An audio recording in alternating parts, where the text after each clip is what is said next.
I've opened the data file. Notice that it has 3 tabs, or 3 tables of data. Sales transaction contains all sorts of information about sales order, when they were sold, who sold it, and who they sold it to, how many cases were sold. Customers contains all the information about their customers, their address, city, state, etc. And then the products are which products we sell and their product sales price. Under the sales transactions data, we're going to create a pivot table. Click anywhere in the data set and click Insert, Pivot Table.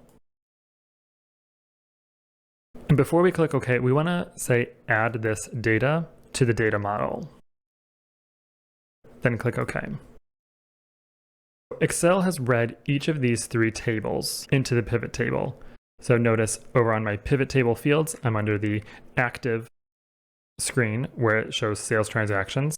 But if I click on all, I can access all 3 of those dataset tabs that we explored. Under all, we're going to select sales transaction. Let's take sales order quantity and drag it into values.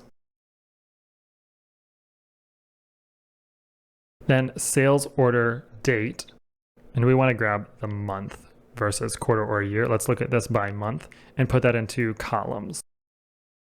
Okay, so it's breaking out my sum of sales order quantities by month, but I want to break this down one further level and look at by product. So I'm going to open the product tab and let's grab product description and put it into the rows. Now it's broken out which products were sold in which months. To quickly visualize how each product's total quantity sold over time, compared across all 6 of Slante's products, we can apply conditional formatting to the grand total column. To do so, highlight the grand total column values, then go to the Home tab, and under Conditional Formatting, let's select Data Bars. You can select any of these styles depending on your color preference. I'm going to select the first gradient fill. This conditional formatting is helpful because it allows us to compare grand totals of each product with a quick glance. To see how each product's month-over-month sales compare to one another, we can display mini line charts next to each row with what's called a spark line. To do so, select the data from month to month, leave out the grand totals and the product descriptions. Then navigate to Insert, and under Spark Lines, we're going to select Line. My data range is already selected, and then my location range, let's put them right next to the grand totals. Then click OK. Now our spark lines have been created. You'll notice there are gaps in some of the lines. Here for the wheat product and Imperial IPA. That's because there are blanks in our data set because we didn't sell any Imperial IPA in February and we didn't sell any wheat in April. To see a continuous line and have these blanks represented as zeros, let's change this option. Click on one of the cells in the spark line, then navigate to the Spark Line tab. I'll select Edit Data. Then under Hidden and Empty Cells in this drop-down menu, select that, and rather show empty cells as gaps, we'll show them as 0 because we sold 0 numbers of that product. Now it connects the lines. The combination of the conditional formatting and the spark lines help to tell the story of how sales performed across products during the first 6 months of 2026.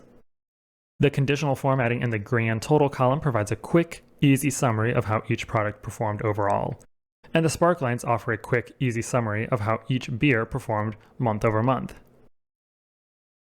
As you prepare for your presentation to management, you decide to make a stacked bar chart. To do that, proceed as follows. Place the cursor in the middle of the pivot table, click on Pivot Table, Analyze, and then we'll select Pivot Chart. Clustered column is the default, but it's a little messy. So we're going to select the second option, a stacked column chart. Click OK. I'll make it a little bit bigger. We can interact with this chart to perform some exploratory data analysis and dig into our data further. I can filter on a specific product. So maybe I just want to look at the Imperial Stout. Click OK. The chart updates as well as the pivot table and sparklines. Or perhaps I want to look at just a particular month, maybe just January sales. Again, everything updates in real time.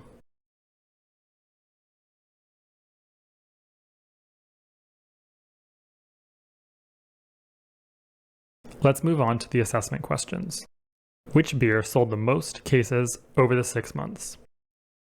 We can see that Imperial Stout sold the most cases over the 6-month period. Which beer sold the most cases in January? I could look at my January column, or I could filter this and just look at January sales.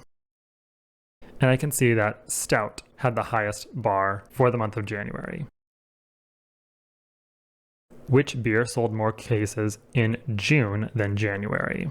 Let's filter this to look at just those 2 months, June and January. We're looking for the beer that sold more cases in June than January.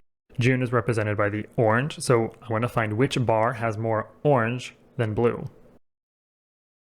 The only option is the IPA beer. Has more orange, or it sold more cases in June than it did in January, the blue section. Which Excel option shows the sales trends over time? That would be the sparklines that we created. Which Excel option compares the total sales for different products? Conditional formatting.